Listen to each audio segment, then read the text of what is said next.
here to talk about Oak Wilt tonight, aren't we? I'm sure there's going to be a lot of questions. I'd like to go ahead and introduce Kevin Belter, board certified master arborist, Oak Wilt specialist. Actually took the first class in Texas when they offered that qualification many moons ago. So he's been doing it the longest time, and I've had the honor of working with him for over a decade. I run a company in San Antonio, but I do a lot of work here. I'm from here, so this area is, close to heart for me. So I'd like to kick it off and introduce Kevin, and we'll get it going. Yeah, so Kevin Bean, we've been friends for a long time. We grew up in the Cook Country area, and we've been doing tree work together for a long time. He actually runs one of the largest tree divisions in San Antonio. He's also a certified arborist and a Oak Wilt qualified.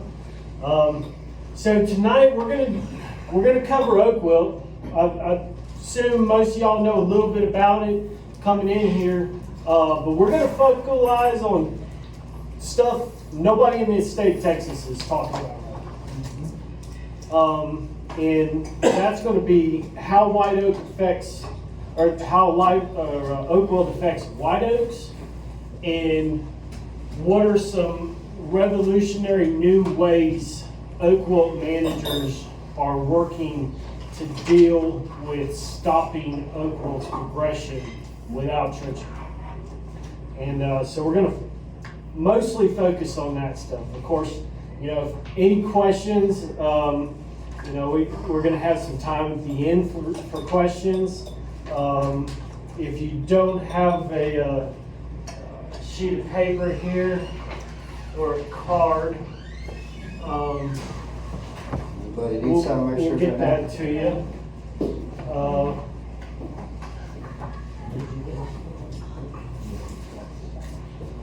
Let's kick off with the first thing.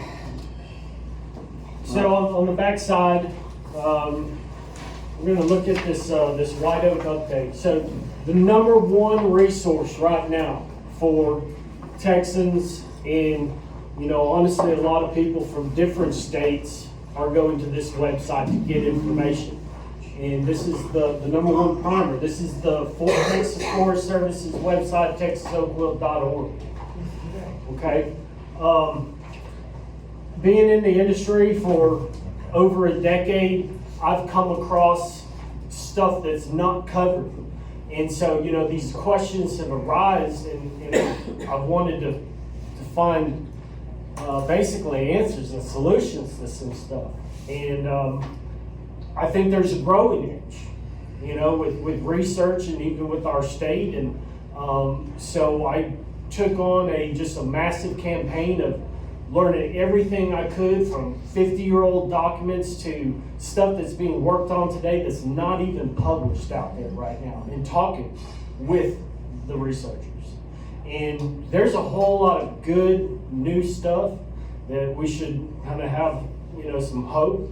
I'll be honest with you, there's some bad news tonight, but we got to know the bad news to be able to come up with solutions for it. So my website is ArborCare and Consulting.com. You'll find under this heading on the Oak Wilt portion the most comprehensive on identifying fall symptoms, trees that are quote-unquote resistant, diagnostics, spread, and then management, which is the biggest one of all. You're going to find a lot of information on there that's not anywhere else.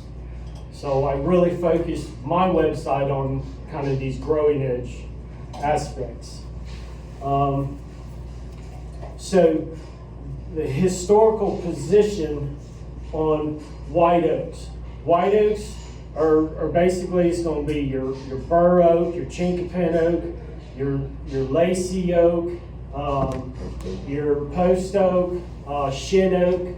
I call it a bigelow oak most of the time, but those are some of the main ones you're gonna come across, and a lot of them are associated with this term called resistance. That word isn't defined real well, so here, for example, is an AgriLife fact sheet. So typically AgriLife's getting their information through the A&M University system. Plant pathologists and whatnot, they're doing research over there, and they're conveying that information both to AgriLife and to the Texas Forest Service. But the Texas Forest Service, in my experience, has been kind of like the big brother overall boss leading the campaign type thing. You know, of course, they're getting a lot of federal and state funds acknowledging that fact. But so we got here resistant white oak tree species. And it lists all of them. It lists the post oak, the bur oak, the Mexican white oak, the white shin oak, the lacy oak, chinkapin oak. And let's go to this resistant page here.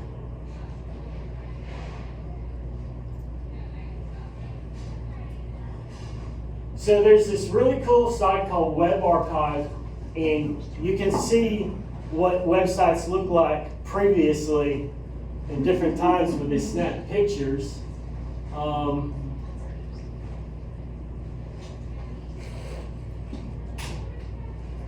Here is fall 2003 Texas Forest Service. White oaks are resistant and rarely die from oak wilt. Early November 2019 prior message. White oaks rarely die from oak wilt. Only some canopy loss. Okay, so we have from 2003 to 2019, which I think 16 years, thereabouts, saying the same thing. This is what they said since November 9th. Just a few days ago. That's Just a few days ago. Yes. No more rarely die from oak wilt on these white oaks. Nothing. It actually says most will exhibit canopy loss. And then go on to say certain ones, lacy, shin, chinkapin, are kind of similar to live oaks, and they grow and their roots are connected, and if that happens, there may be higher infection and mortality rates. This is an oak wilt update. Did a public information request. Apparently nobody knows who wrote it or when it was written, but it's on the Texas Forest Service website. But it's an oak wilt update. And it's real pretty. But I ain't seen this update in any public messaging going on with the Texas Forest Service through AgriLife anywhere. You're not going to find it online anywhere except for on Texas A&M Forest Service website. It ain't on texasoakwilt.org, which is their oak wilt website. Kind of unusual, all right? But what it says here, now they didn't put that. I blew this up and then I highlighted it, okay? It says, however, those white oaks such as shin oak, chinkapin oak, and lacy oak that grow in stands with interconnected root systems also may die in large numbers from oak wilt. That sounds to me a little stronger than might have higher mortality rates. This sounds a lot like mortality center terminology in the professional league. So, in a little historical context, I may have been writing emails and making phone calls and requesting the Forest Service to answer public information requests regarding this issue. Maybe like 2 weeks before this update right here. And what I don't know right now, but I hopefully will find out Thursday when I meet with the heads of the Forest Service who called me and asked me to go meet with them, is why they didn't just take this exact terminology, may die in large numbers, and put it here. This is what I think I'm thinking is happening, okay? I may have some insider knowledge and they know what goes on in the Forest Service, and there's probably a guy named Mark Duff who's an awesome man and he just retired from the Forest Service, and he was the Arborist of the Year this year at the Texas Conference, and I'm pretty certain he's been hanging around in Kerr County and doing some research on these white oaks, and he's the one that came up with this information on the update, and he was seeing lacy oaks dying in mortality centers similar to live oak. Same thing with chinkapin, same thing with shin oak.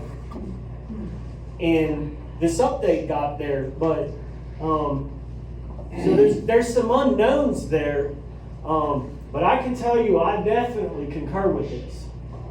I've seen frequent documentation that I have on video, and I use DNA diagnostics when I'm checking for oak wilt, and so you got the DNA of the fungus actually in the wood tissue to confirm that all these trees that I'm seeing dying are actually dying of oak wilt. Because, these are what's being recommended to plant when you got oak wilt and you need to repopulate your trees. It's a little concerning. It's like, well, what happens if they get oak wilt? And then we're going to have a secondary epidemic outbreak, and then we got multiple generations now of trees that we're losing to this disease, and it seems kind of counterproductive. So that was probably a lot to throw on y'all all at one time. Basically, what we're seeing is, they are updating, they are learning as we do. I mean, y'all, I'm sure everyone here has oak wilt concerns, or we wouldn't be here. We've been watching our trees die for years. The problem was we were being misinformed. They're telling us, well, replant these, replant that, the Monterey will grow great. Well, in our experience and the time we've been doing it, we planted these trees 10 years ago under the same assumption. And we're getting called back from those customers now, what's wrong with my tree? And it's oak wilt. They regraft, they will graft with the trees. So one thing we're going over again, we'll answer questions later, is some of the white oak mortality centers that are really down the road. Some of these videos were taken within a mile from here. So this is something we need to be concerned about. There are ways to address it. We're going to show you a couple of videos right now and go over some more questions and facts. And again, at the end, please save all questions. At the end, we'll be happy to sit one-on-one with everybody and answer anything we can for y'all. So this is just down the road. Of a previous lacy. I'm doing time lapses so you can see what happens like 6 months later, that kind of thing.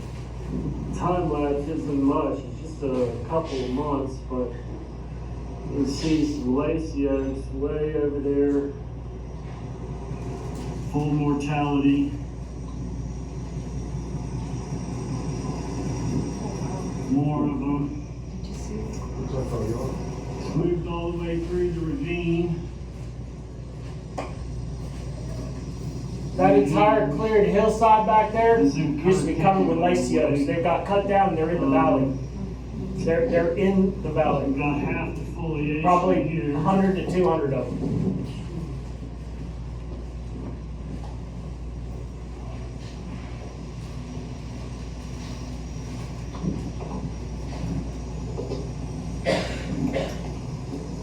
So this is where my video ended up, and we've got even more extensive defoliation.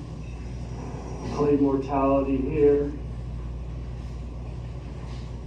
This tree is on fire. It was just lightly glowing before.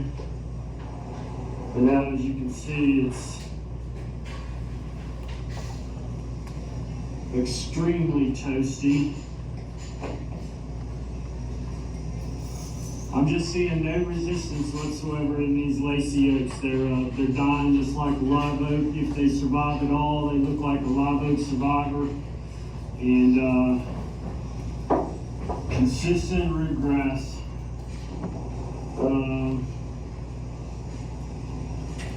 With each other, extensive length of rootgrass. There's going to be a whole lot more back on the other side of this line of dying trees. There's a bunch more lazy. Well, actually, there's not going to be a lot more because one of the gentlemen that work with me over here, Chris Shock in the back, he's an exceptional driller. He's just really good at drilling for the injection of the trees. using the macro injection method with Alamo and whatnot. And so he drilled like 500 inches, something like 60 trees on a weekend, like about a month ago. And then what did you do last weekend? Another 600 inches. Yep. Saving lives. What county were we in? We're in Gillespie. We're in Fredericksburg. We're in Gillespie County on that one.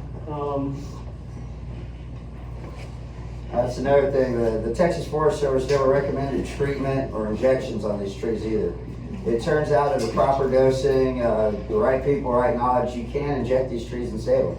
So we don't have to lose them as well as we've been losing our livelihoods. So that is one thing that we have been doing and doing very successful at. So I'm going to go on to another one. This is also known as Blue Oak. It's a Texas Nursery and Landscape Association, Texas Superstar tree. One of the principal reasons is because it is oak wilt resistant, as claimed by the Texas Forest Service and TNLA. There's another one.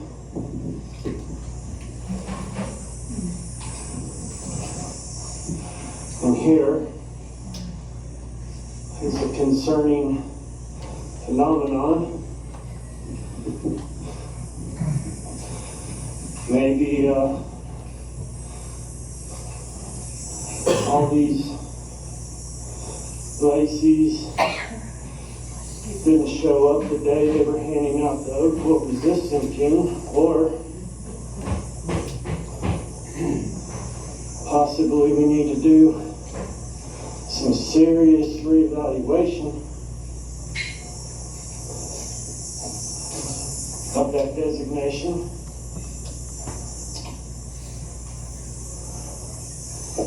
As you've seen on many of my other playlists, garden lacy oak, they die at the same mortality rate as live oak, about the same speed as live oak, and they regularly graft with the big low, the chinkapin, the live oak, the Spanish red oak, which there's an instance down the hill from here of grafting from lacy to Spanish red and mortality. We need to reconsider this resistance. So what will be happening is these will be getting macro infusion. Got the pink ribbons out to save the ones who can. Pretty much all of them are going to be therapeutic injections. But at the rate they're dying, there's no other alternative other than to assume that they need treatment just like a live oak. So this is a hard. So my YouTube page, you can find that on my website. I got like 100 videos, and a whole lot of other good information, different tree species and all kinds of stuff there. Part of this update, they completely abandoned the terminology resistant, wiped it out. I suspect there's going to be trickle down fixing all the news agencies that have just been passing out that message. I'm sure the AgriLife will eventually start changing their message there too. My website just happened to mention that there should be a complete public campaign of removal of the term resistant completely and switch for a usage of the term tolerance. There's some phytopathological, scientific differentiations between the two. And I think it's more appropriate. Plus, I also think when you use the term and you get an association with, we're thinking this tree, if it gets oak wilt, no big deal, maybe a branch or two, and we just cut it off. That's not that's not an accurate representation, so you just want to start over with new terminology, you know, to get this new message across. So they have done that. They actually must have read my website last night. I just published that management page, and there was like another change apparently today on their website. So there's definitely some changes going on. Now with the treatment, so Mark Duff was doing a lot of research, and part of that included in getting Bartlett tree experts over in Kerr County. They were doing large amounts of experimental injections with the lacy oak, and it didn't go so well. Most people aren't treated. Most people don't even know they need to treat. Why don't you share a little bit about what you know about how to effectively Well, I'll treat tell you, this? one of the main differences between the bigelows and the live oaks and the chinkpins and everything is they're biological. They are separate trees. You know, I mean, yes, they're in the same family. But rates and dosages, most people when they do try to injections, they treat them like a live oak, and they've killed them almost immediately. You get phytotoxic shock. You see the flaming of the leaves, and that scares people. They drew them away from it. We've been fortunate enough to have the opportunities to work a lot of large ranches where we knew it was there, they didn't want to lose them, and we got to do a little bit better experimentation. And over the last 3 years, we've gotten very successful with treating these trees and keeping them alive. Another thing, you know, I know everyone in here probably knows the word trench, right? Are you all familiar with trenching, and how familiar are we? Who here has trenched and seen it fail? I know I have, more than once. I've been a part of several trench projects over the year. One of our biggest problems with trenching here, and the fact that it doesn't work, is our topological. Our root systems are deeper than 4 to 5 feet. They do not make a rock saw that can go further than the root zone. The other thing is trees love to regraft. You know, we get a good rain, they're going to grow back quick. You spend all this money on all this equipment to come on out, dig this giant barrier. You don't knock down or rogue what we call all the trees inside that zone. Within 2 to 3 years, they're regrafted, they're back together. The oak wilt just keeps on moving. You just wasted a lot of money and time and energy. Lost some precious trees even. One thing that we're also going to discuss tonight is some of the newer technologies that are coming out instead of trenching, something that y'all yourselves can do. You know, it's good to still have a qualified, you know, arborist and someone who's an oak wilt specialist come out, diagnose, give you a plan. But we're going to be discussing something called herbicide. I think we're all familiar with what herbicide is. Years ago, Texas A&M was doing some herbicide research themselves on this instead of the trenching, and it failed miserably again. I'll let Kevin get more into the reason that failed in the product and why it happened and why they abandoned it. But we've been working very closely with some very large chemical companies. We've been doing this for 3 years, and I'll be 100% honest with you, we've had nothing but 100% success rate doing this. No trenching, no nothing. You're going to lose the trees one way or another, but we found a way to actually go out, contain it, and stop it. And for 3 years now, no outbreaks. So I'm going to let Kevin get back into that here in a moment. But again, you know, the Forest Service ourselves, we learn every day. You know, we're out in the field. We're the ones actually hands-on injecting these trees, going to the homeowners and the ranch owners, telling them the bad news. You know, I mean, it's not our fault, but we're there to deliver the facts. But we've also been proactive on what we're doing to come up with newer ways to be a higher success rate for it all. A couple of comments. Chris, tell us a little bit about how you approach treating a lacy oak versus a live oak, some of the challenges and what you do to adjust. So on live oaks, normally you have a real nice root flare that we dig out and we inject into that. With lacy oaks, we found they usually end up having big, real bad burrs that go up. Basically looks like a tree board. So I go up a little bit higher to avoid that so I can get into some real good tissue. They usually have a lot more hollow spots and it's a lot more difficult to actually treat those. So it takes a lot more time to actually get a good setup to make sure that the tree drains it very well. And most of the time it sucks because they're on cliffs, so that doesn't make it very fun either. What about dosing? So dosing makes it a lot more difficult because a lot of the times they don't have much of a canopy as a live oak does.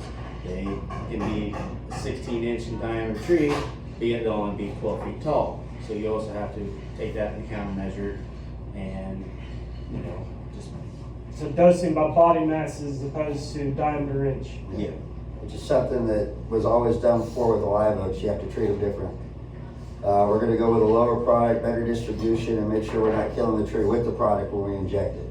If you just go by the label and you don't have the experience, again, you're gonna have a high success rate or phytotoxic on most of these trees.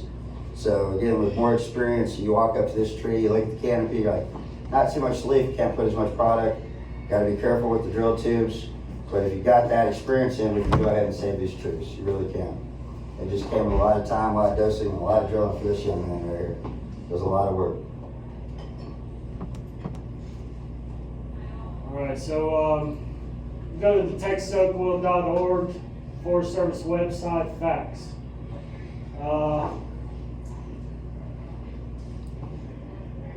Management, trenching. How effective are trenches? I got a percentile of 74%.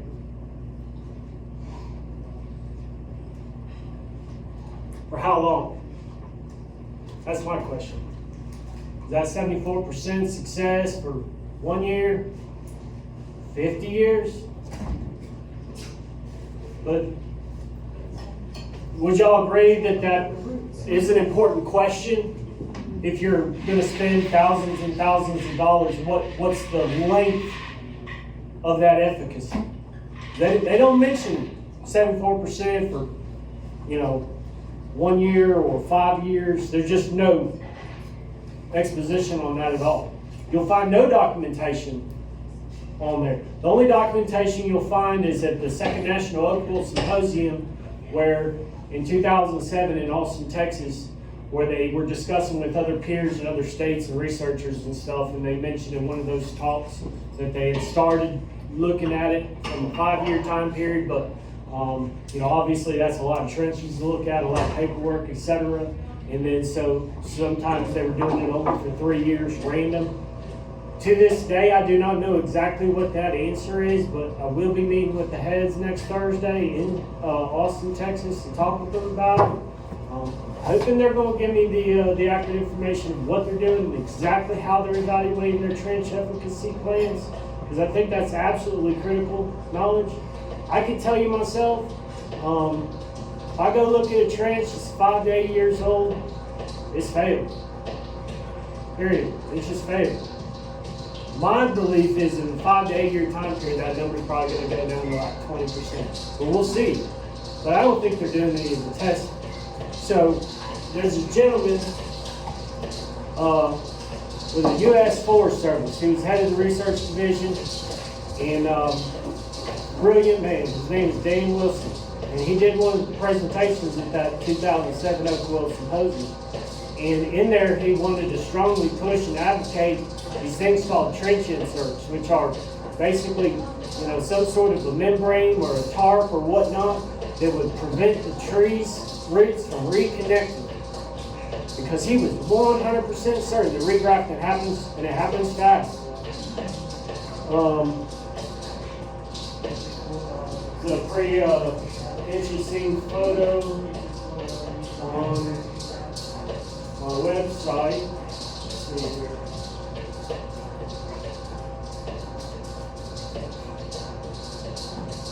Kevin Bean took this one. I can't vouch for it, but he gave me permission to use it. No plagiarism.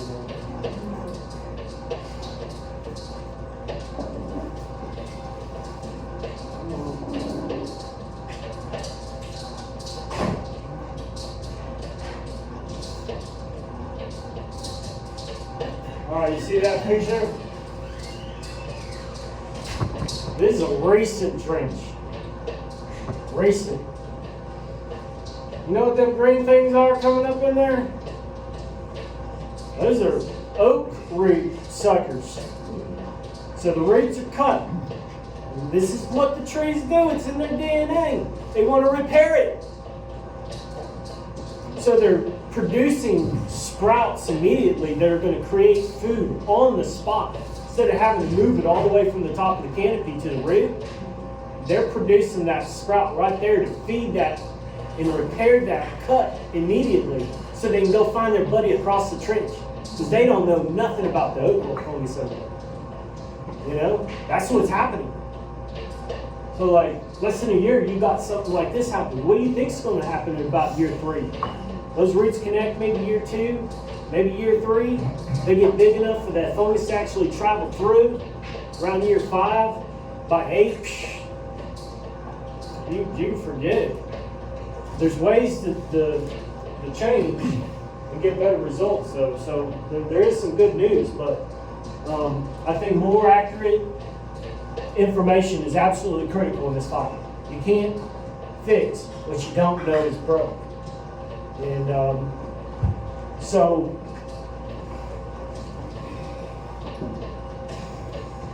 in Wisconsin, since 2002, well, 2003 was actually the first one, but 2002 is when this guy Jim Lovelane came up with the idea.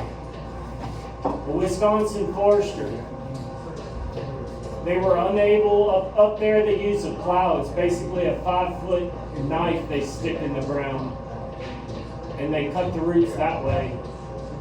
But he had no, he didn't have the right soil for that. He had like mostly rock soil. So he decided he was going to try this guy right here, Marathon County, since 2003.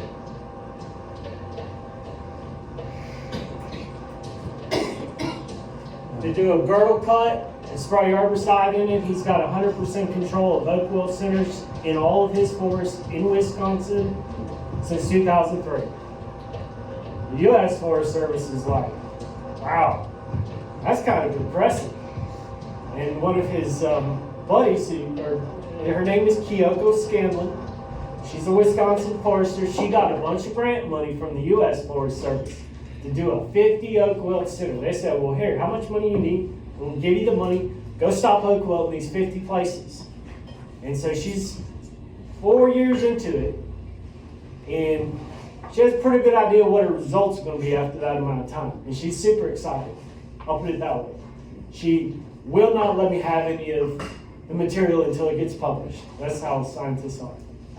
But this has huge implications, because we all know how expensive machine cutting rock is around here. And you know, you got topographical issues where the machine just can't even get, right? So the only places we are stopping Oak Wilt is where you've got machine capability. Well, there's so many other places. So there's so much unchecked Oak Wilt. With this herbicide, you hit the tree with the herbicide just killed the tree wherever the tree part is. Doesn't matter how deep the root goes. So I honestly think when she publishes that there's going to be such a huge movement throughout the community, and here in Texas, there's going to be a definitive 100% need for the Texas Forest Service to come up with something. And as Beener alluded to, we may be doing pasture improvement projects, okay? We're not stopping Oak Wilt. You know, just put that out there boldly. We're not stopping Oak Wilt. What we are doing is pasture improvement projects for our customers.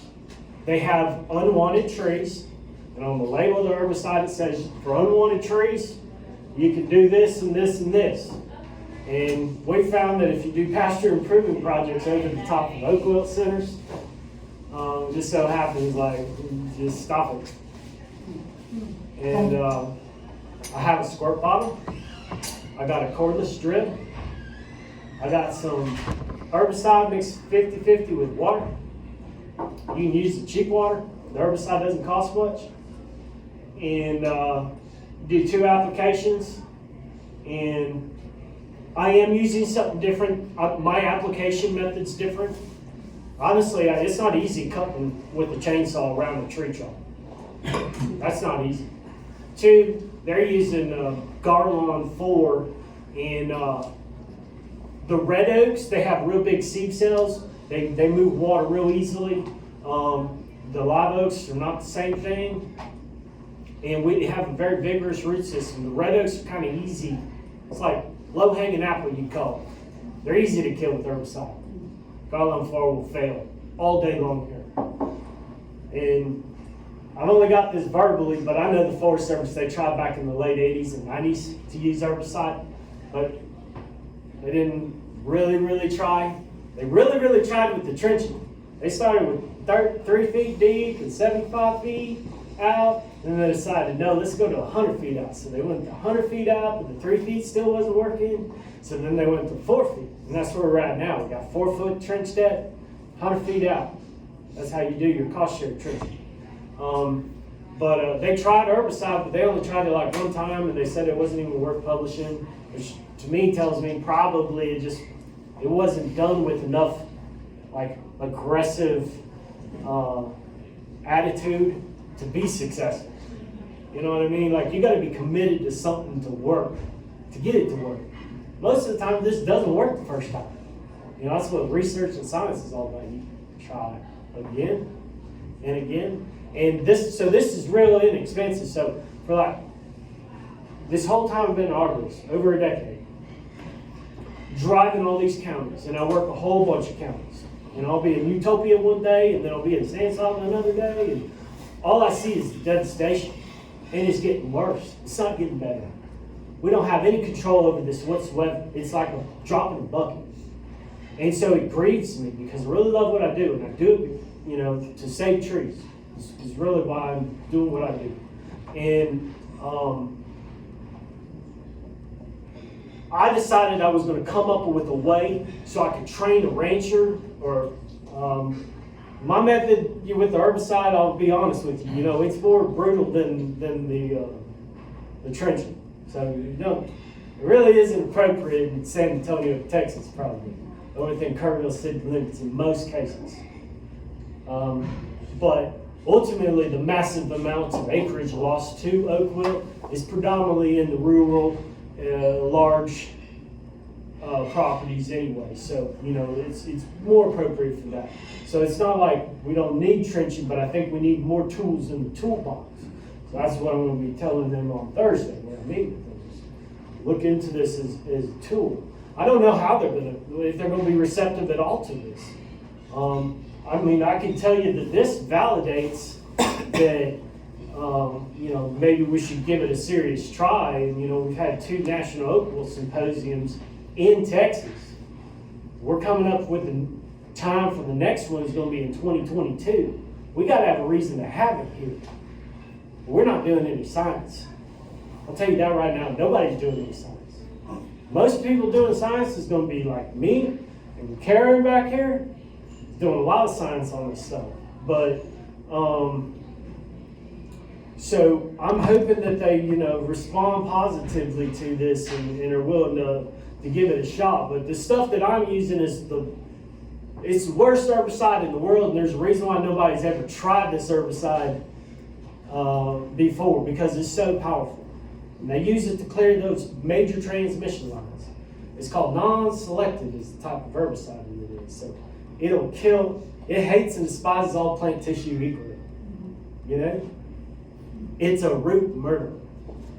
When BASF created Arsenal AC, their customers said, we want these roots to never resprout. So they spray a line, they cut the stuff down, it kills everything. They go on vacation, give themselves raises, charge the consumer less money for taking care of the thing, and come back and see how things are doing a year or 2 later. That's how good this stuff is. That's why I was thinking we need a right of way around these Oak Wilt centers, you know? Blow that stuff up. You gotta kill the roots. You gotta kill the roots. What it does is it starves the plant. The plant tries to make food, it can't make food because the enzyme it incapacitates the tree from making a particular enzyme, and it starves the tree. So no, it's kind of mean and everything to do that to a tree, but the deal is if you fully starve it, all the food stores from that root system, they're not going to last forever. When the cupboard's empty, the tree's done, completely 100% extinguished. So basically, you get a chemical trench for like way less money than you can practically do yourself. I do recommend, ultimately my goal is Forest Service and myself and other arborists. We're gonna help the rancher know when and how much and some of the technical stuff. But as far as the squirt bottle and the drill gun, I mean, it's not real challenging. It's definitely something that they can take up and then start stopping their own Oak Wilt centers. Without having to bleed their family and then what they wanted to leave to their grandkids and all that stuff. That's just absolutely not right. So that's what prompted me to come up with this, and just not give it up. There's got to be a way. We've had people up on the moon. We can do something about this. I'm not accepting the same thing for 16 years. That's not working for me. So, I don't know. Both these guys have seen it happen. What have you seen? Go ahead, Chris. And yeah, there's been numerous times where they've been called out to properties to where they've said, okay, we've got 2 or 3 trenches done. Okay, we go over there, everything's dead. There's only a couple trees left. So then we have to go back and fix everything and then, treat the few trees that they do have left. And then also, I've gone with Kevin numerous times to go out to these herbicide projects, and we've had a tremendous amount of success. It's mind-blowing on all the information and stuff that he's actually come up with. Again, the main thing about this is we watched Oak Wilt spread. I mean, I grew up 1977, born here, grew up here, and for years, we made that. Anyone ever heard that? What was it? Sudden death, Oak Wilt. They got all these different terminologies, and it's just been Oak Wilt all these years. We've never been able to contain it. The place I grew up on doesn't have an oak left on it. We got a lot of firewood. I mean, there's firewood for days. If you want to get in the firewood business, this isn't the area to do it. There's not a lot of money in firewood, and it hurts your back too. I'll just be honest. I don't even like it. But no, there are some things we can do. There are new methods, new technologies. Like I said, every project that we've personally gotten in for pasture improvement is definitely improved because every oak tree outside of it's still there, still alive, it's still good. It's not the most new practice. Nobody's really adopted it yet, but like we were saying, in this last week alone, the Texas Forest Service is jumping on board. We've stirred enough water where we're getting change. I mean, we're getting some changes on their websites, their publications. It's growing. So we're here to just educate y'all on what we're doing, how we can do it. I know everyone here has got a different, meaning. You might have a 2-acre lot, you might have a 1/4 acre, you might have 1,000 acres. We offer solutions for all of that. So we're going to go ahead and open up the board, I think, now, right? So we actually have a 3rd arborist, Oak Wilt qualified with us this evening, and she has probably maybe the most knowledge on white oaks and Oak Wilt, and I would love if you would speak off the cuff for a few minutes, 5 to 10, on what you've seen, where, and just your passions about it and future stuff, all that. Sure. Please. I did not come prepared. I'm Karen Rockoff. I am Rockoff Tree Solutions here in Kerrville, Texas. I started with oakwilt.com. Sorry. Come on. Thank you for coming.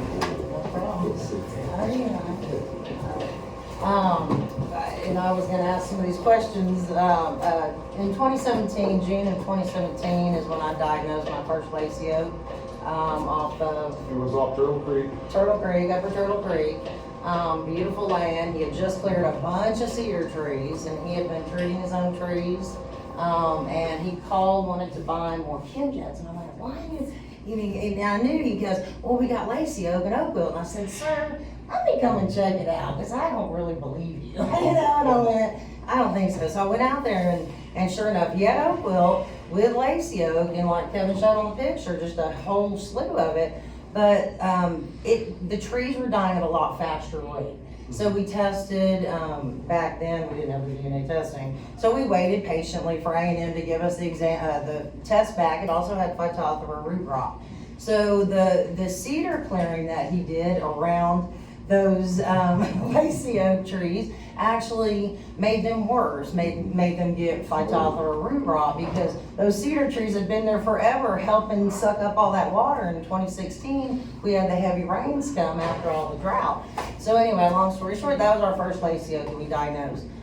Then we had our first post oak, which was in Medina County in 2017. We gathered that sample. A&M actually called me on that and said, "We've never seen that in this lab. We're not going to test it." And I said, "Excuse me?" They did? They tested it. And I said, "Okay," because I sent them. If I'm sending you a sample, there's a reason. Yeah. So anyway, so I just kind of laughed and I said, "Okay," that I just let it go. Because again, I kind of thought, okay, it's just kind of a fluke. Yeah, we got one case of lacy.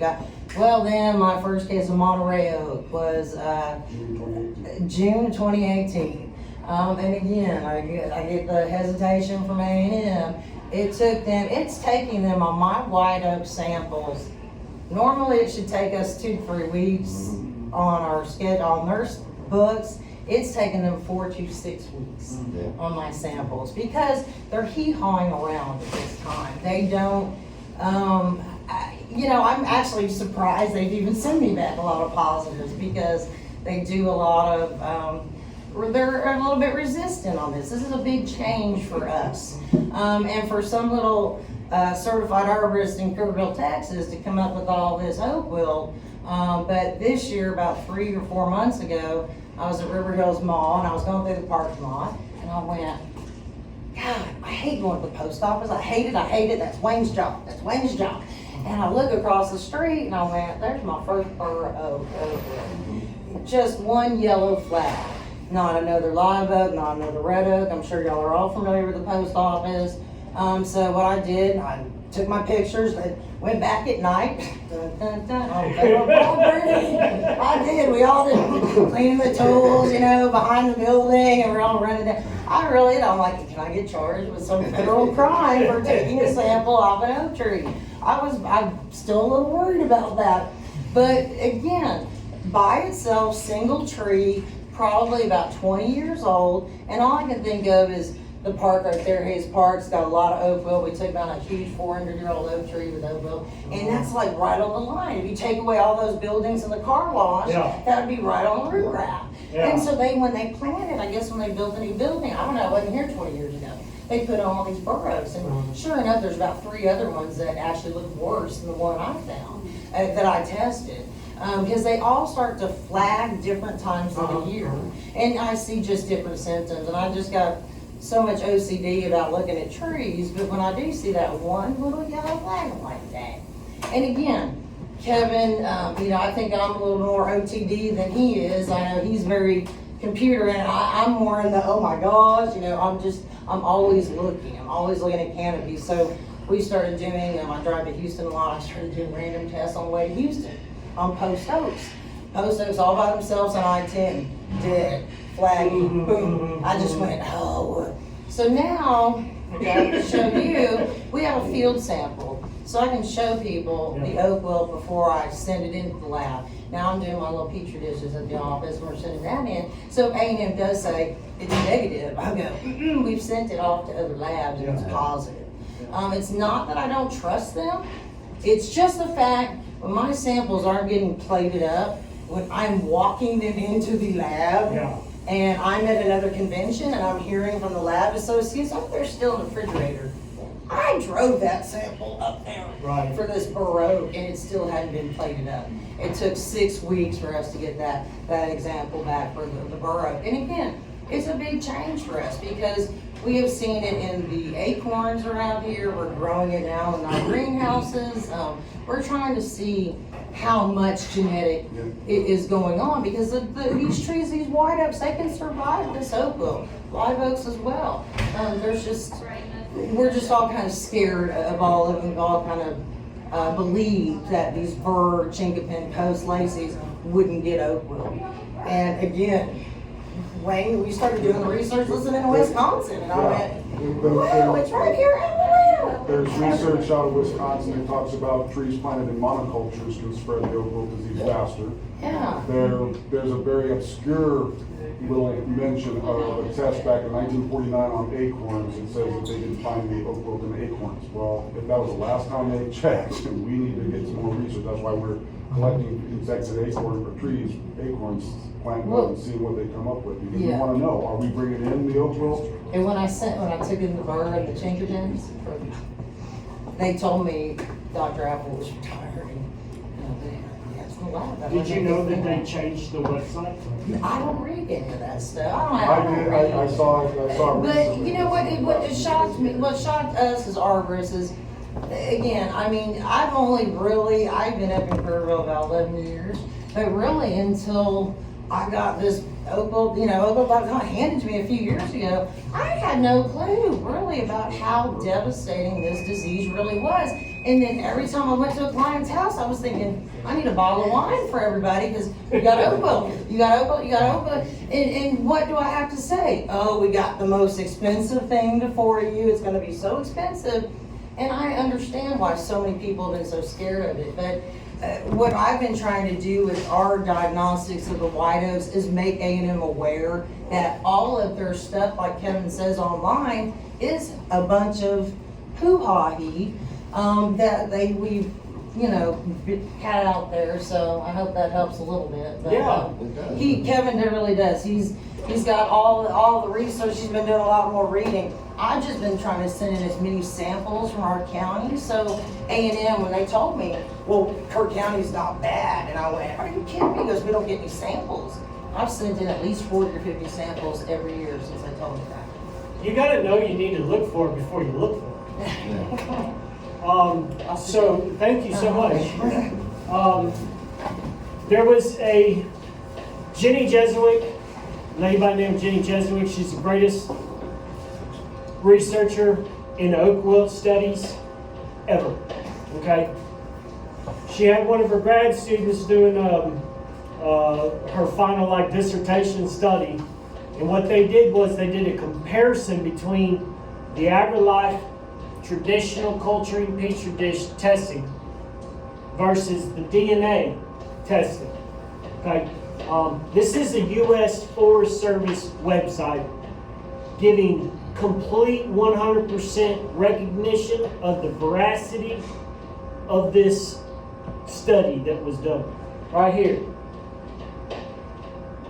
The DNA-based method was superior to the isolation in detecting the fungus in wilting branches of bur and white oak trees, and similar in red oaks. The fungus could not be detected in dead branches of bur and white oaks using isolation, but was found in at least one dead branch of each in the same trees using DNA. You're taking dead branches and getting DNA out of it. That's freaking awesome. And And after the fact, determine what's happening. don't forget to tell them that it only takes 3 days to get the results. I overnight mine, I pay a good price for it, but I can get results the same day. So I'll send them Tuesday, and then they let me know Wednesday. So in less than 24 hours, I'm getting. I use the Research Associates Laboratory out of Allen, Texas.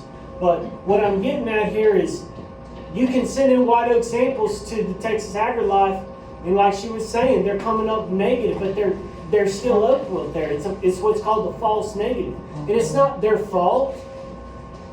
It's just the limitation of the testing method. Okay? But when you know you've got that testing limitation and you've got no other alternative for testing, you know your services to the state of Texas are deficient. So my hope is that they either figure out the DNA over there or pay the University of Minnesota some money to come over here and basically give them the test answers. Just so they can do it, because it's a public service issue is what this is. It's not about Minnesota ego, Texas ego, A&M University. It has nothing to do with that. The motivation needs to be we want to help the people, the constituents of the state, providing tax money, and we need to get the DNA going on these white oaks so we can figure this stuff out. Because what they've been saying, now they're changing on it, is because of people like her and me, I think, putting the pressure And so I guess now we'll, They won't talk to me anymore.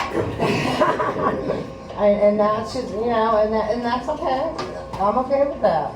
But, you know, Dr. Apple is retiring, I so think things are changing. They will. I'm meeting with one of the head guys, and I know it was because he wanted it to happen. They told me that they need to address my concern. How much time do you have? Can we, you know, meet you in Austin?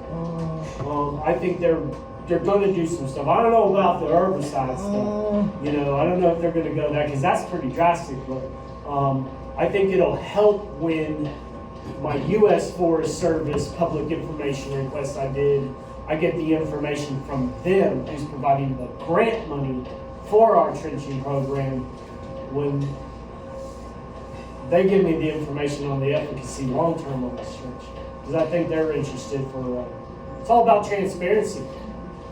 It's about transparency and accountability of our public officials doing the best they can with the money given.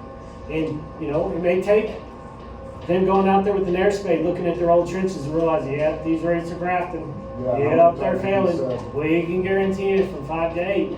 But I've got some stuff that they can keep their trench and we'll herbicide inside the trench.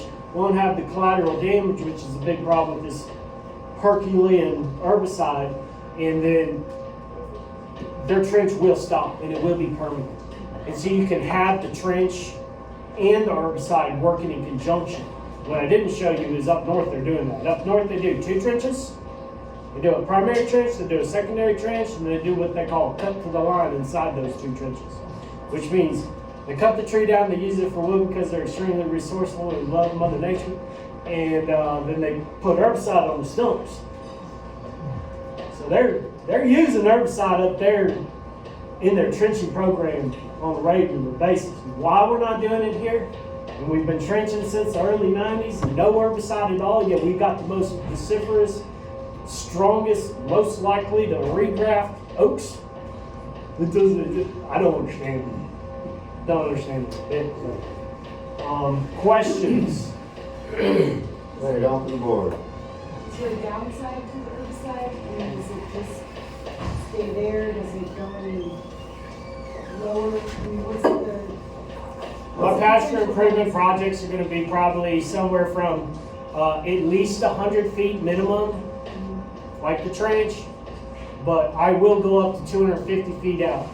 So I run different rules. I gotta annihilate all live oak tissue that may have root connections with anything in the infection zone. And this herbicide will take 3-4 years at least to kill the tree.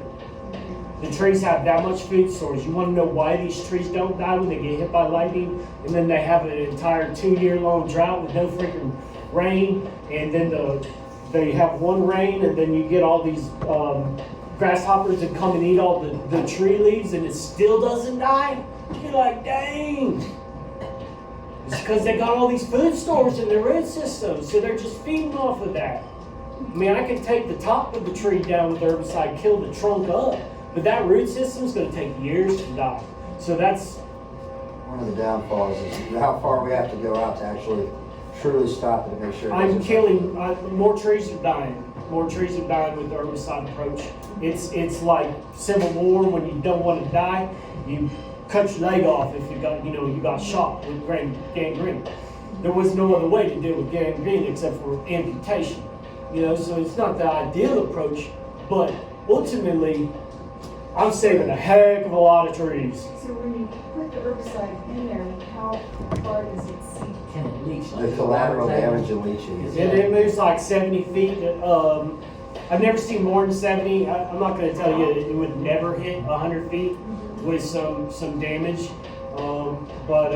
Yeah, it's about 70 feet out. An untreated tree 70 feet away could show signs of herbicide. Go down and hit the ground? Actually, this herbicide's rated for cow, dairy pasture and stuff, so it's safe for animals. It's fish. used in water too. Yeah. It's used to control excessive amounts of water plants, algae, whatever. So it's rated for that, and it's safe to livestock. My application method, proprietary kind of sort of. So I only get it in the species intended for damage, and that's been the biggest issue, is nobody's figured out how to do that to keep collateral damage. But I'll have cedar elms within 5 feet of a massive tree that I'm taking out with herbicide, and there's no issue whatsoever of damage to the cedar elm right next to it. Okay, so it's not like it rounds out the whole. No. Okay, it's very species specific. The worst I've It's- seen, it's we all lost a about- couple little persimmons, and they weren't even lost, they grew back. They showed some defoliation right after the application, but next spring when we came back to double check, they were refoliated. So, I mean, there is a little bit, but you're not gonna have livestock issues or too much. The application method is the critical component. Nobody's ever applied herbicide from my studies on how I'm doing it. Are you using glyphosate, or you're not using Toradon or anything? Okay. Toradon just kills everything. It's like, man. Yes, sir. So, question, we're new here, we've been here a year, and we're amazed at all the dead trees. We said, so we got about 30 acres, and we got a bunch of dead trees around. We took out 7 or 8 trees in the yard, maybe around the house. I got a lot of firewood. Yes, sir. And we put in some Mexican white oak, Mhm. because it's resistant, that's what I heard. Yes, sir. I hear you talking, I mean, we got trees we haven't even seen it. It sounds like you can treat one of these white oak or whatever, Yes, sir. it may be live oak, if you get to it early enough. Very much Pretty good so. success rate. We have a very good success rate with our injections, and most contractors will. Again, it's a lot of it is the efficacy is going to be timing, dosage, and those are pretty much it. I mean, it's like taking an aspirin a week early. You don't want to be a contractor who's out injecting trees 300 feet away from a disease center because of the time it's going to take to get there. It's like taking an aspirin a week before you get a headache. You know, it isn't going to do you any good that day. So you got to be proactive, and that's why we're having things like tonight and getting to know everyone and sharing the knowledge. Is so that you can watch your neighbor's property. You can be looking down the road and say, that tree was green a week ago, and I'm seeing something, and that's when it's getting closer to my house. So now I want someone to come on out, whether it be Karen, myself, him, and you call in. If that tree's in an Oak Wilt Center, my experience has been most of the time it won't happen until the tree's somewhere around 6 to 8 inches or above in diameter. So the Mexican white oak, even though it's in an Oak Wilt Center, it has to take time to grow the roots long enough and to get to a point where it's going to graft up. There's a number of different variables. Someone like myself, Karen, we could help you determine when the likelihood is that that tree is going to get it. It might be 3 to 5 years, but you're in a situation where you don't want to just put fungicide in the tree nonstop for the rest of its life. So what you're going to have to do is, a particular tree, you're just going to have to monitor, and then if it looks like something's happening, you know, you do a sample real quick, you know, and find out what's happening, and then treat it promptly, and then you probably shouldn't have any problem. They're treating bur oaks up in the North State. They're treating the swamp white oak. They're treating the chinkapin. They're treating all the white oaks up there. On my resistant page, I've got a list of like 14 different states and what they say about the white oaks. They say they're going to die. They die slower, but you can save them with fungicide. That's basically it. In round Over numbers- here, they're saying, oh, they're resistant. In round numbers, what's it cost to treat? Well, every contractor, it's going to be anywhere from $10 to $15 a diameter range usually. It doesn't matter if you're talking Bartlett, him, anybody, you know, it's a good little range to kind of justify. So if you got an 8-inch tree, the $10, you know, an inch should be about $80 to $100 to treat that tree. Other questions? Ma'am? Why do you suppose it took such a long time for them to figure out that all these white oaks were susceptible as well? Why did it take so long? One of the things we've seen, and you mind if I give a quick and get Yeah. off of it? One thing I've seen again with the white oaks is they do not die as fast as a red oak. When a red oak attracts oak, well, 2 to 3 months tops, it's dead. You see it flash, it's gone. A live oak can get a year, 2, 3 years. It just depends on, you know, its variety, what it is, how strong the oak will is. It defoliates, it dies. With the white oaks, one thing I think, because we were always under the assumption, was what we were taught, was that they were resistant. So we'd see hypoxylin canker, other diseases come up. But that always comes because something else already affected that tree to make it sick. So we're seeing false symptoms of something else. But what brought that on?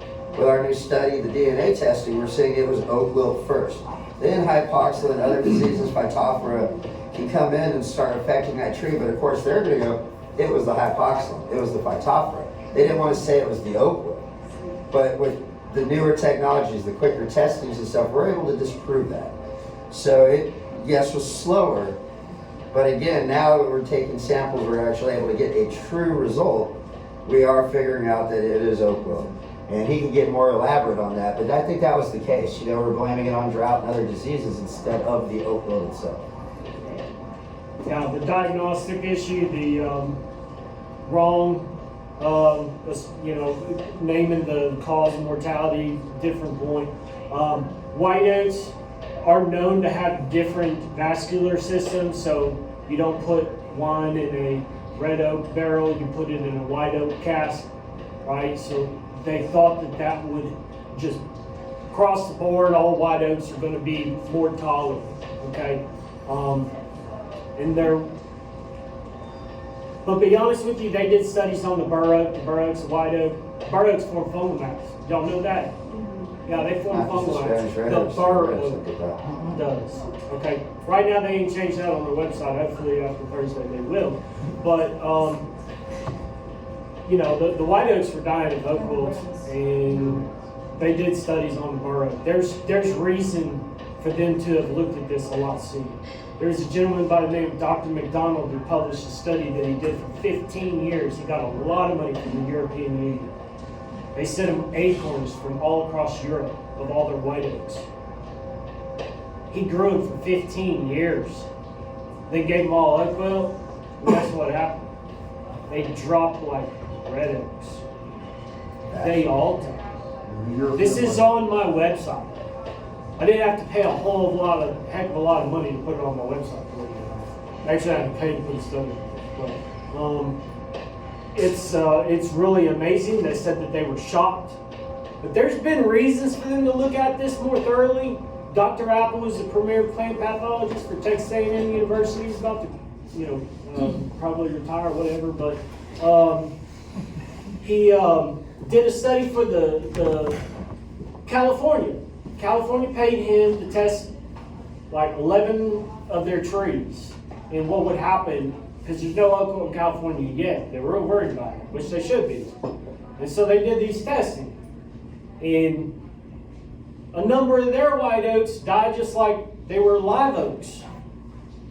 I'm talking about white oak, not the intermediate live oak type. It was white oaks.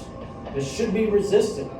So he knew when he did the testing for them, but he never tested any of these. They've never done this. So I got him, it's on my resistance page too, I got him an answer in an online journalist that I told her that information was wrong. And then she asked him, and then he responded back, we never tested any of those trees, it's possible, but for now we're just going to stick with the same old message. This is basically paraphrasing what he told me. Yes, ma'am. I just want to clarify my understanding of what you said. We've always been told, that it spreads through the interconnected roots of the same species. But what I'm hearing you say is that, no, it is crossing the barriers. Those roots are grafted. We always believe. I'm a member of the International Oak Society. Okay, there's an organization called the International Oak Society. A bunch of oak huggers from all over the world. And I literally mean all over the world. There's a gentleman that has a arboretum where he's got oaks from the entire world growing in this one place in Indiana. It's an absolutely amazing place. He got oak wilt. He's got trees from different continents. He got oak wilt, and he said it started moving from white oaks from America into white oaks from Asia, back into other white oaks from America to red oak. So we're seeing oak species from all over the world in one place. You'll never see this anywhere else. It's a totally unique arboretum, and he had it happen twice. I have that all listed on my resistant page too, and I did a very long exposition on that because it proves positive. And they haven't changed their root connection No. major issues that I have with that. Doesn't represent what I see at all. I see a pass-through oak species, it doesn't matter what kind it is, more often than not. What's rare is for them not to graft. At most, I see some delay, but I can even time the delay in most cases. I'll tell you when it's gonna happen, you know? They're wrong on that, and that's gonna be talked about Thursday. Well, you said there was gonna be good news? That hurts too. You don't think Well, the good killing news trees is with you herbicide can't- is good news? Well, there is treatment, you know, again, proper treatments, proper timing, you can save these trees. There's also, if you've got enough land, there's other management options, there are options, you know. It's just being aware, keeping up with the right people and watching your timing on everything right now. Yes, ma'am? Yes, I ma'am. hear you talk about the disease center and trying to contain it, but what if you live in the healthy center and you've got it all around you? It's coming. Yeah. Yeah, so, you know, you can do an island trench, you know, using a trencher machine. You know, my plan is on Mostly properties. bedrock underneath, thin soil bedrock underneath. Yeah, so, you can use herbicide to create a moat and kill all the unwanted trees around your wanted trees, so there are no root connections. You will have nothing moving to that motte through a root system. Then your next issue is going to be the beetle breeding from a red oak. Okay, and part of my protocol, the last portion of my management page, I have gone through and bullet pointed everything as if I was writing the Texas Oak Wilt Suppression Project. Okay, and that's probably what we'll start with on Thursday. Hopefully we can get past all the scientific arguments and then just concede to me that I'm probably right, and then what do we do? You know what I mean? Like, what do we do? But on there, it's absolutely imperative we get rid of these red oaks. 2 days of Oak Wilt qualification, right, Karen? We go and it's 2 days long. Uh-huh. Did they spend more than 1 minute training you how to go find a red oak with a fungal mat? Oh, no. See, because that didn't for me. How about you? No, that didn't do for me either. That's going to change. They're going to qualify us. One of the predominant things they need to teach us arborists to do is go out and find those red oaks flagged, get those things tested, and get them removed. Change city municipalities, because you got one tree in the neighborhood, red oak, makes a fungal mat. That can start 7 new Oak Wilt centers in that one freaking neighborhood. But there's only a handful of red oaks with fungal mats. Yeah. You go after the source, not the damn. They got a beetle-centric and they got a paint-centric approach. I mean, I'm just going to say that is not the right approach. Okay, the right approach is you go after the source of the inoculant. That's like plant pathology 101. Go find the one that's causing all the fires.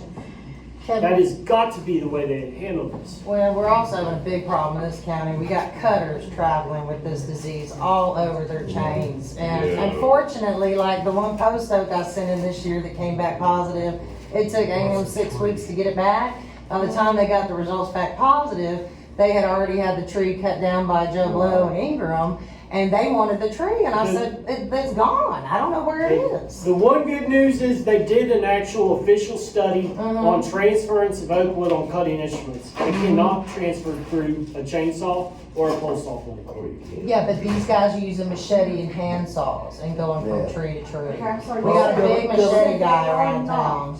Yeah. You And they're not cannot cleaning. transfer it through the typical tools.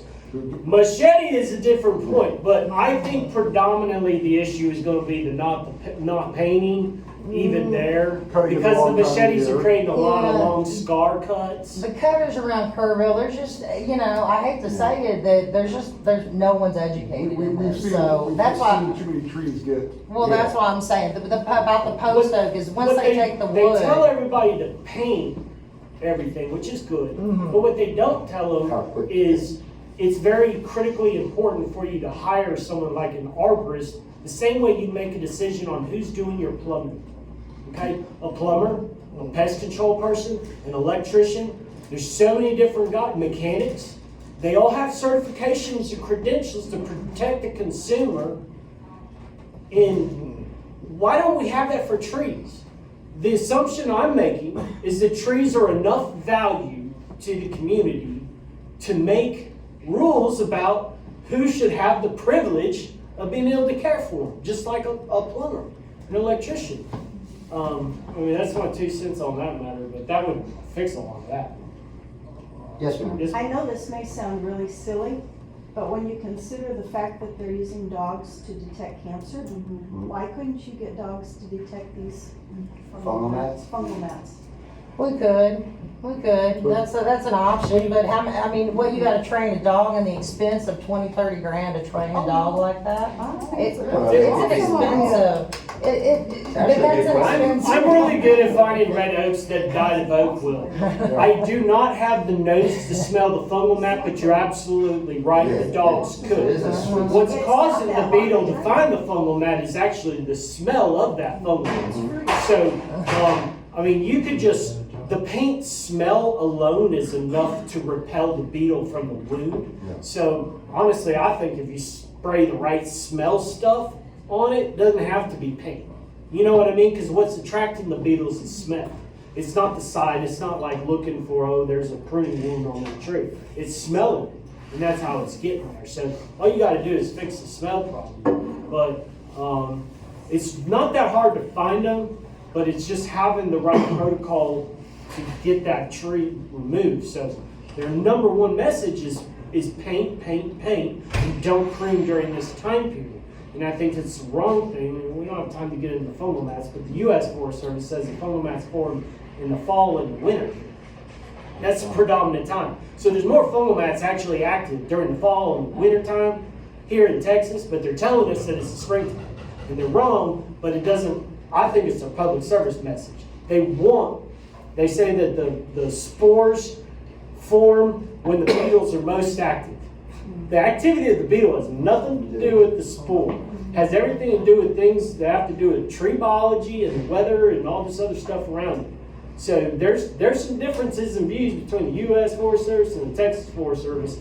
The Texas Forest Service is wrong. They need to change that, but they're trying to really hold on to this don't prune during springtime message. And I understand it. And I'm all for being safe, but I don't want misinformation trying to back up a policy. Let's just go ahead and keep facts, and work it that way. But the problem is people don't know it's never safe to prune. People ask me all the time, when's it safe? It's never safe. Can I add to that? Yeah. Okay, I found a study from 1984 where they put out traps to catch the knitted tulip beetle in 6 cities in Texas Hill Country. Kerrville, from April to June, July, the numbers were all high of the numbers that they were catching, 600 or so per trap. Come September, July, August, September, all of the other 5 county cities went down. Kerrville stayed steady all the way till November before it dropped off. So that the tulip beetle is still highly active through those other months that they say they're not supposed to be. So that's another thing. Those traps might have been near the Guadalupe River, and y'all got constant, But that's- moisture and humidity yeah, there well, too. yeah, There's so exactly. many different That's things the that change that, and that's why I don't like this That's why I generic recommend message. painting. It gives people a sense of safety, and honestly, all we gotta do is just go get those red oaks and get them destroyed. That's the other problem. You can have beetles all day long and unpainted wounds all day long. If there ain't a fungal mat, there's no problem. That's why Well, I got so strong what's on our that. answer to finding these Wrong roads on about hundreds of acres that people have that don't do anything with their trees? That's where we're running. Yeah. That's what I'm concerned about. I haven't seen lots, get rid of the red oaks. Ma'am? A couple of us in this room went to an AgriLife Extension all-day class seminar that they had. Right. And one of the lady speakers said that, she's been out in the field and seen thousands and thousands and has only seen, one or 2 fungal mats. Yeah. And so the message that got sent out was that You'll you'll never see. never find a fungal mat because you're the experts and they've seen. Because they're not looking for them. Yeah. I'd suggest you buy a pair of snake boots, get herself a really good axe, and plan on doing some hard work looking for them. They're there, but you've got to look for them. So we have hop-poxel and canker, takes up a lot of the real estate on our red oaks, but all it takes is a couple of places where the hop-poxel isn't, then you get these fungal mats. I just found one the other day on the range that I work at, you know, and I regularly go in there and I rogue, but this was a real old one, but you can actually see it years later where the fungal mat was. And, you know, they can form on 6-inch diameter wood. Okay, so that could be way up high in the tree. You know what I mean? So it's very, look at how many trees are dying in new Oak Wilt centers. Like, I don't care what she's seen or not seen. I'll show you how many fungal mats there are. You know what I mean? Man. Are you really suggesting, I think I've heard you say already a couple of times, that we just need to destroy all the red oaks? No. No. Okay, so Destroy all the red oaks that are flagging with oak wilt. Red oaks are very obvious when they get oak wilt. They do certain symptoms. Like I said, I can go take cuttings and Can you tell me what they are? Show you some pictures. Okay. They got a different foliar system. They don't show the veinal necrosis per se that the live oaks that we're used to seeing. Right. You know, the telltale picture right here, the veinal Right. necrosis and Right. everything. They do more of a tip symptomatic, just like right here actually. That's our red oak leaf right there. But the problem is when the red oaks get oak wilt, they die. But the fungal mats are not immediate. So you get rid of that tree when it's dead. You kill it then. You get rid of the wood. You bury it. You burn it. You do whatever you do on site right there. Then it doesn't have the ability because it will not produce the that's fungal called mat flagging. until the tree's already died from oak wilt. So that's the thing. They don't produce it, then get oak wilt. They get oak wilt, then produce the fungal mat. And they're So when doing you it know this you got summer. that red oak dying of oak wilt, Right. that's when you eradicate it. You got to contain it right there. Okay. I've never So yeah, it's not just go kill every red oak out in the hill country and kill it. No, that was, There's most every variation of leaf symptom from a red oak on here. That's why there's so many pictures. But So a healthy red oak won't have a fungal. yes ma'am. no, and that fungal mats don't form until the tree dies.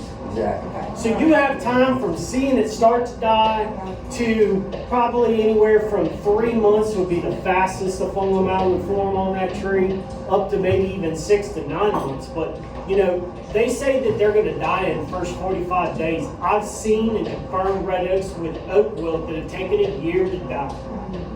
Okay, and so what's critical is that you identify this one has oak wilt, and we have a set amount of time, like 3 months, to take it out.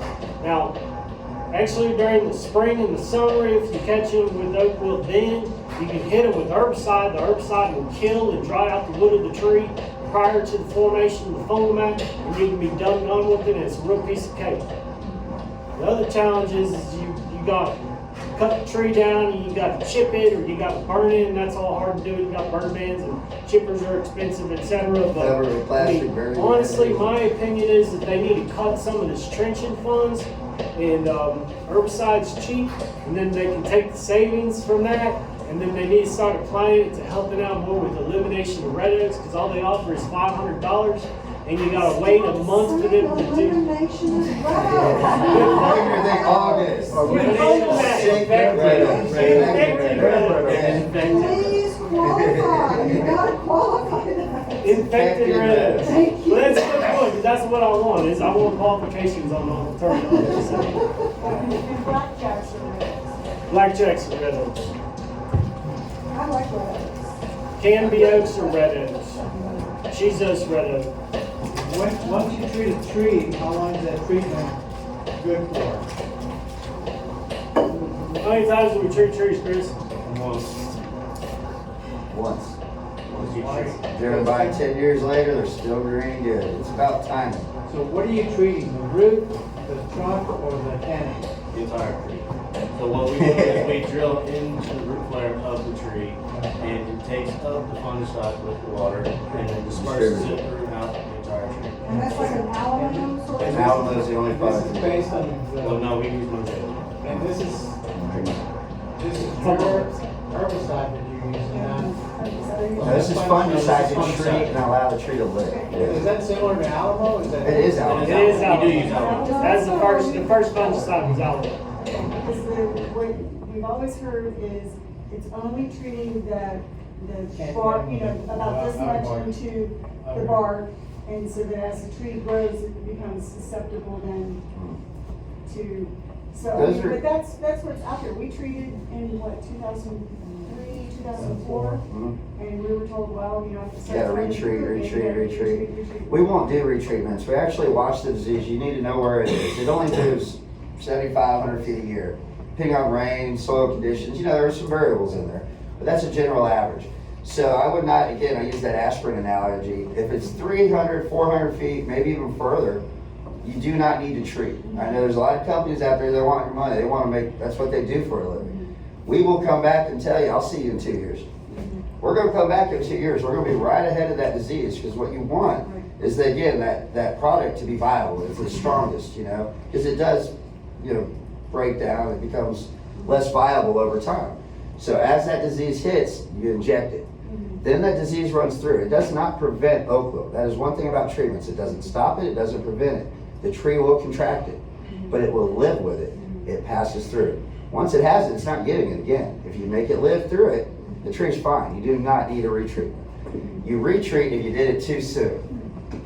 I guess my question is, I mean, you're talking about one vector of transmission being the roots. Root grafting, yes, sir. But isn't another method the beetle? So I Yes, guess sir, that's the name you do the could beetle. travel 300 feet from an Oh, area. he'll go further and than it that. start its own infection, right? Yes, sir. Off of a break from a windstorm, someone not painting after a prune. I mean, there's several other vectors, yes, sir. But that's only about 15, if I'm giving it extra, comes from the beetle. 85% of it is root graft. We can see it move through satellite. We watch it every year. We're studying it. But if you treated a tree, like trees we treated, you know, 15 years ago, it could get a wound and the beetle could infect it, or are you saying? Look, so when, let's say a tree's about to get sick and then you treat it and you treat it successfully and it lives for a few years, okay? So what I'm hearing you say is, well, what happens if it starts acting sick later on? Okay? We need to get into what is actually happening with the treatment. What the treatment is doing is it's not stopping the tree from getting oak wilt. The tree is getting that disease. It kills enough of the fungus for the tree to do whatever it does. We ain't figured that out yet. I'm going to tell you, my best educated professional guess is the tree does this thing called compartmentalizing. We know that. And it builds cell walls and it blocks out that fungus. I believe they can also have the capacity to create some sort of full colonization fungal enzymes or something like that. And I believe that they change the way they develop new wood tissue that incapacitates the fungus, which you will always find in the tree for the rest of its life, from being able to fully clog the new tissue. Because we've had about 100% success on Yeah. those trees. Yes. They're all Still transmits. Still moves. And once you have it, you always have it. It's like chicken So we'll pox. still transmit it to other trees. Your neighbors, it just Maybe keeps. That's where I'm getting all my white oaks. People have had their trees treated. They saved some trees. They lost half their trees, saved half the trees with treatment. Planted a Mexican white oak and come about 5, 8 inch in diameter. That tree is now grafted with your saved fungicide trees. The white oak gets it, and then you're like, what's going on? Yeah, it's probably too late, too. It's It's oak already- wilt, it's grafted now. So I have Mexican white oak mortality videos. Every single one of them was from grafting to a live oak. Still alive. They had it, they Probably were that. saved with fungicide. Yes, ma'am? So what happens when you treat the tree, and say the oak wilt comes through? Does it then lose part of its canopy, and will it ever regrow the way it used to look? Depends on how good the injection is. I mean, And when you call us too. Right. So, I mean, if you call us right as soon as it's about to die, then yes. What's your number? I have to put you on speed dial. So yeah, it also depends on when you call us. You know, if you call us after, like, oh, okay, you know, 6 of my trees have turned brown and I got 4 left and they're right next to each other. Then there's a possibility we might only be able to save 2. Yeah, because it may not even uptake the product at that point. It may not be showing the symptoms, but once it's there, the uptake is just, it's gone. It requires that photosynthesis to do the movements, the transpirational pull from the roots, waters up, back down, to distribute the product effectively. So again, it's timing, and every problem's different. You might live in a neighborhood, you might live on a ranch, you might live in a mini ranch, and you can, you know, so there's variables. That's why you call a certified arborist. You call someone that knows what they're doing, come out, give you a consultation before, and give you an attack plan for the future. One thing I do not recommend is early injections. You know, I mean, we have walked away and said, we will see you in 2 to 3 years. You have nothing to worry about for a while. Paint your wounds, you know, if something changes, your neighbor, like you said, there's other vectors. Someone doesn't prune, it gives to your neighbor, all of a sudden you're like 6 months later calling, but I think my neighbor got it. You know, now, okay, yeah, we gotta bump that schedule up. They did not move through the natural resource. It moved by outside there. So you had mentioned somebody who had cleared a bunch of cedar, and then all of a sudden they saw the oak wilt come in. It was actually Kerrville. What happens there? Well, I don't think clearing cedar is gonna cause oak wilt. No. Clearing cedar can have, a lot of times does, especially if there's lacy oaks in there, you can have slope or grade involved with that almost always. And so your topsoil is gonna go bye-bye when you get rid of the cedar, because now you've got, you know, the water running just rampant straight from the rain to the ground. I've never seen raindrops do slow motion. Anyway, so you lose the topsoil, then you have more stress on the tree, and I guess she was saying that they developed phytophthora, so she had complex situations. She had a major, you know, live oaks or a oak wilt situation and phytophthora, but Double whammy. you know, It could have been that they got so much water that the soil moved so much of the fungus and copper into the tree and made it weaker and caused the trees to, because the place is already a weak tree, lose branches, break in the wind after they've been stressed out, opens it up to the beetle. And they're driving heavy equipment underneath, breaking branches, not painting, you know, they notice at the end of the day, hey, we'll paint that tomorrow. cedar won't cause oak wilt, but you know, I can tell you if you've got a shortage of water and the tree's got oak wilt, you're gonna have a compounded problem there. So, you know, that can have an impact on the symptomology of the oak wilt, how it expresses itself. But you can't cause oak wilt by cutting cedars, per That se. was my question, thank You know, you cut cedars, you might nick the trees with the chainsaw, working close to them, and probably don't have a paint can because you think you just cut the cedar. So, you know, that could be it. Cedar trees often break branches when they fall. Yeah, and just understand your environment around the trees you're doing there. You've had cedars around these trees for a long period of time, they're used to them. You take them all out at one time, and it stresses out the tree. So it's not necessarily giving oak wilt, but it just opens up more stresses, which can lead to other things. Yes, ma'am. What kind of trees do you recommend to replace, since so many oaks used to be the ones they said to plant? Well, I don't recommend. On my website, I've got a page called trees, and there's at least over 100 different tree options that aren't oak trees on it. And take your pick, they're all good. Are most of them native still? Yes, ma'am. Yes, Miss Kevin back there. Hey, I was wondering, how do you expose the flare roots on these trees? With all the construction we have in the mansion trash, and some of these other neighborhoods, we get a lot of trash and soil piled up around it. How do y'all expose those flare roots? You dig it out. Do you Let's have Dig it a out, air spade, there's several options to do that. It happens a lot when you try to save a native tree and they build a new neighborhood, like you're saying. They backfill that in, add all the top grass, you say Augustine now, Bermudas, all these variables that were never native. And like you said, all you see is a trunk. Literally come out a little bit, dig that out yourselves, dry it out, get to that flare and you're good. I've seen cases, I showed him one the other day where somebody had buried a tree that deep and it grew all its new roots and we actually had to go in, dig it down, find the flare and trim all that off. A year later, that tree was fine and good again. It would have died though if we left it buried like that. It's almost like drowning or leaving a rubber band on your wrist too long. You're not going to see an immediate effect. If you leave it there for too long, there will be some die-off. Anybody else? One more thing about the trenching, or not the trenching, but the digging out for the flare roots. What if you've got a sidewalk or some other permanent obstacle that's close enough that you can't really get to the flare root? Then on the tree, I moved the sidewalk. No, I'm just kidding. So what we'll do in that case is, we will dig out as much as we can around that area and then dig completely the root flare on the other Right, areas. allow proper And then come up and then come back down to the root flare. So that way all surrounding part of the tree is actually getting some. So in other words, you'll just do it up higher on Yes, that ma'am. side where you get down? The trunk has vascular tissue. One of the biggest issues is the amount of challenge of successfully getting through all that big bark into the vascular tissue for transmission. So that's why it says on the Alamo label, right? The label of the product we use, it says, if necessary for various reasons, you need to drill into the trunk to apply the product. You need to shave the bark. So you carefully shave the bark, so you've got just like a nurse to prep you before you get an IV or whatever, and then you just drill into that.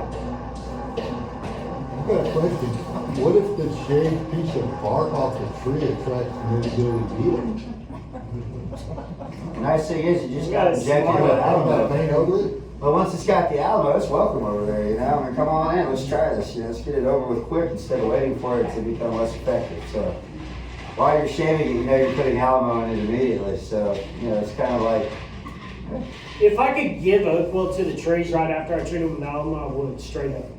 Because the most important, one of the most important facets of a successful injection is that the tree gets challenged by the fungus while you've got the right amount of fungicide in that tree. And if I can manipulate that and make sure that in every single instance, the tree got challenged by the fungus with the right amount of fungicide, I would have even better success rates. And like, we run like 90% and I do maybe 5% retreat. So does it flare up again? Yeah, I've seen it happen. And it's really, really disconcerting. But I mean, you know, 95% of the time it doesn't. Who cares? I've In a treated certain at sense. least probably, Kill the fungus. no. It does kill some of the fungus. I would say most of the fungus. It kills enough of the fungus for the tree to realize that there's a fungus that's afflicting it, but it's not so severe that it's got a learning curve. And that's what's critical. The tree can't learn how to cope successfully without help. I know, but the beetle can still affect that tree and it can still spread the fungus, and that's what. But the beetle's giving it the fungus, but it's already learned how to compartmentalize. I know, but it's not protecting other trees around it. That's why you treat the tree. No, that's new information for me. when I work large particular properties and I'm watching the progression and I don't have the ability to just knock this tree out. I handle a lot of municipalities. I work in San Antonio. I handle golf courses. There's oak wilt there, but they're not going to let me go cut down that 250-year-old oak tree. So I've got to stay proactive on it. So what I'll do is I only inject as needed as the progression is coming. So again, the strength of the product is there. These trees are living. Proof's there. It's been over a decade. They're still alive. I'll leave a rogue little tree, one that's growing kind of funny, whatever, to watch that progression. When that tree gets sick, I know I got to go to my next line. So I do my injections 75 feet, 100 feet out. And then I leave another little road tree. I've got little maps, little flags. So when this tree goes, because that disease will continue to run. It doesn't stop. So I don't treat 100% of the trees. I leave the ones that I can cut down easy, that aren't going to be nothing, so I can watch that progression. And then I go in with my next round of injections. And I stay with it because I'm not losing these trees. I got to keep them alive. So as it's spreading out, I'm able to watch that spread. Again, you don't treat everyone because then you don't know where the disease is at. You got to have that little ugly one that, you know, it's like growing with the others, right? We're not treating that guy. I want to watch him. And as soon as you see symptoms and you're with the person that owns the place or the greenskeeper of the golf course, he's like, hey man, that tree's, I got some symptoms. I come in and I do my next line. So you're able to save like your neighbors. And you got to let them know, hey, I just got treated. By next year, you're going to need to be treated. Or what happens is I see it all the time in neighborhoods where they don't treat, it's dead. These guys treat, drain, they don't treat, dead. You know, and you see it work that way. We're going to wrap this up. Again, there is just a ton of information on my website. And I encourage you to go there. I really appreciate very much y'all gave me your time this evening. I hope it benefited y'all. I'm very grateful for the people that own and run this place to be so welcoming to us to be here, and, You feel free, you got our numbers, cards, I'll be happy to leave ours. If you've got questions or seeing things, we're happy to come out and address that for you. So, thank y'all very much. All right, thank you.